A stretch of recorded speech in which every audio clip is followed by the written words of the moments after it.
দেশত প্ৰতিদিনে লাখ লাখ লোকে ৰেলযোগে যাত্ৰা কৰে। এইখন ভাৰততে এনে এখন ৰেল আছে য'ত যাত্ৰা কৰিবলৈ এটকাও ভাড়া দিব নালাগে। এই বিশেষ ৰেলখন হিমাচল প্ৰদেশ আৰু পাঞ্জাবৰ সীমান্তত চলি আছে।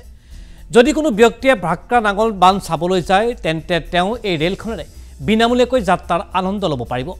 আচলতে এই ৰেলখন ভাক্ৰা নাঙলৰ পৰা ভাক্ৰা বান্ধৰ মাজত চলে। মুঠ 25খন গাঁৱৰ লোকে যোৱা 73 বছৰে এই ৰেলেৰে বিনামূলীয়াকৈ যাত্ৰা কৰি আছে। মন কৰিবলগীয়া যে এই ৰেলখন ৰাইজক ভাক্ৰা বান্ধৰ বিষয়ে তথ্য দিবলৈ চলোৱা হয়। ৰেলখনক ভাক্ৰা ব্যাক মেনেজমেণ্ট বোৰ্ডে পৰিচালনা কৰিছে। পাহাৰ কাটি এই ৰেলপথটো নিৰ্মাণ কৰা হৈছিল। উল্লেখযোগ্য যে 1949 চনত এই ৰেলখন প্ৰথম চলোৱা হৈছিল আৰু যোৱা 73 বছৰ ধৰি এই ৰেলেৰে সকলো যাত্ৰীয়ে বিনামূলীয়াকৈ যাত্ৰা কৰি আহিছে। 25খন গাঁৱৰ 300ৰো অধিক লোকে দৈনিক এই ৰেলেৰে যাত্ৰা কৰে। এই ৰেলৰ পৰা ছাত্ৰ ছাত্ৰীসকল সৰ্বাধিক লাভৱান হৈছে। নাঙলৰ পৰা বান্ধটোলৈ যোৱা ৰেলখনে দিনটো দুবাৰকৈ যাত্ৰা কৰে। ৰেলখনৰ কোনো তিতি নাথাকে।